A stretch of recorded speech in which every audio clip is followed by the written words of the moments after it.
loves you criticizes, as long as it's coming from love and for constructive criticism, embrace it.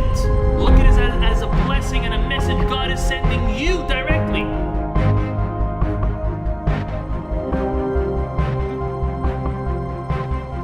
We're going to look at the final verse in this week's Torah portion. The final verse finds itself in chapter 7, verse 11, and it reads as follows. ושמרת את המצווה ואת החוקים ואת המשפטים. You shall therefore observe the commandments, the statutes, and the ordinances. אשר אנוכי מצווך היום לעשותם, which I command you this day to do. So there's two pieces and teachings of the Talmud I would like to share. The first is Zera Shimshon quotes. It's from Tractate Avodah Zara, page 3. It says, Hayom la'asotam. The last two words is today to fulfill them, to do them. And the Talmud continues, Velo lemachar la'asotam. Not in the next world, not tomorrow. Today, referring to this world, but not tomorrow. Meaning today is our opportunity to fulfill and to do, and in the next world not. So what is there in the next world? So listen to what Rashi, the last Rashi of this week's Torah portion, he writes, and quoting it from the Talmud Masechet Eruvin, page 22. Hayom la'asotam, today we do them, ul mahar, tomorrow, la'olam haba, in the next world, litol secharam, to reap the benefits and to receive the reward and the merit for what we did in this world. So with this, the Zera Shimshon explains what many allude to as a very lofty, majestic, and Kabbalistic concept, but I want to take it and I want to bring it down to our levels and make it very practical. So he says as follows. There is, amongst the 39 laws, master categories of what is prohibited to do on Shabbat, is a melacha called borer. Borer means to separate. That we are not allowed to separate the bad from the good. Meaning, for example, if I have a bowl of grapes and raisins, and I want to eat only the grapes and I don't want the raisins. So for me to take my hand and to take the grapes and eat them, perfectly permitted. I'm taking the good from the bad. But if I put my hand in and I take the raisins and I shoo them away, that I cannot do on Shabbat. Why? Because when it came to making the bread that was used for the sacrifices and as well as the showbread in the tabernacle, part of making bread, as we all know, you definitely have plowing, planting, harvesting, threshing. After threshing, they would do what is called winnowing.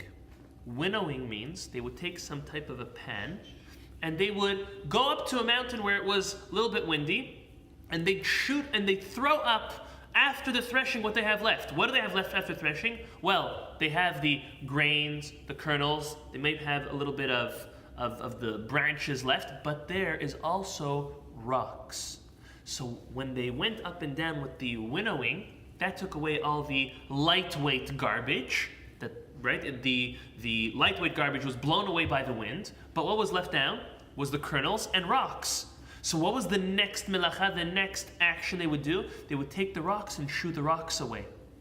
And that is called borer in Hebrew. Bet, vav, resh, resh. This is the melacha.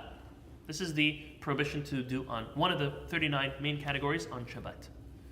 However, the Zera Shimshon says there's also a concept that we have to understand as human beings, as men and women, what our role and our goal in this world to do is to, I'll say it in Hebrew first, is to be mevarer tov mira. To differentiate and to separate good from evil. Now that might seem like a very lofty concept, but it might not be such one. So let's develop the Zera Shimshon and we'll soon see how that is. He says that this world alludes to the 6 days of work. Why? Because we prepare this world for the next world. And therefore the next world is related to as Shabbat. So Shabbat, we're not allowed to separate, differentiate between good and bad, because we should have prepared for it before. So in the next world, we will not be able to fulfill the Torah, because it's Hayom La'asotam, in this world, to do it. And he says, just as on Shabbat, you're not allowed to do this prohibition of separating in the next world, we won't be able to separate good and bad. We won't be able to do good or do bad. But in this world, and during the 6 days of work, we actually are encouraged and obligated to separate good and bad, which helps us prepare for our Shabbat. So in this world, this is the world where we are to, and we are obligated to separate good and bad in this world. He throws in one more twist before I try to make it very practical. He says that the prohibited method, ideally, the ideal prohibited method of separating is with a utensil. So, separating on Shabbat with a utensil, such as a sifter or some special type of appliance that can separate, is worse than sifting with one's hands, because that's a real milacha, it's a real prohibition. What does that mean? That during the week, we should sift with a utensil. So what utensil are we talking about if it's talking about separating good and bad? He says the Torah. This world, we should be going around in our own lives and separating and differentiating, selecting and identifying good and bad with our utensil. Which utensil? The utensil of Torah. How do I know it's a utensil? Because this utensil of Torah is what God created our very own world with, says the Zera Shimshon. And therefore, in this world, not only are we to fulfill the Torah, we are to learn it and use it in our daily lives. Because this world is when we can do it, and not in the next. The next is to reap the reward, the merit, and the benefit. So what does this mean to us? Well, in life, we all have choices. We have the right choice and we have the wrong choice. It's very important through this utensil of Torah that we identify what is good and what is evil, what is right and what is wrong. And through the help and the inspiration of our holy Torah and the words of our very holy Chachamim, our sages, to find what the right thing to do is and how to do it. That's what it means to separate and to identify good and bad.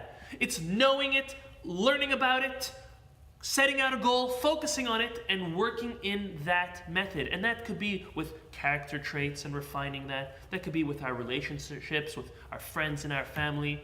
That could be with the way we act with ourselves, the way we act towards God, the fulfillment of His Torah and His mitzvot. But again, that is doing it in this world, learning right from wrong, doing right from wrong, all through the lenses and the eyes of our Torah and our holy Chachamim. So this is what the Torah says, Hayom La'asotam.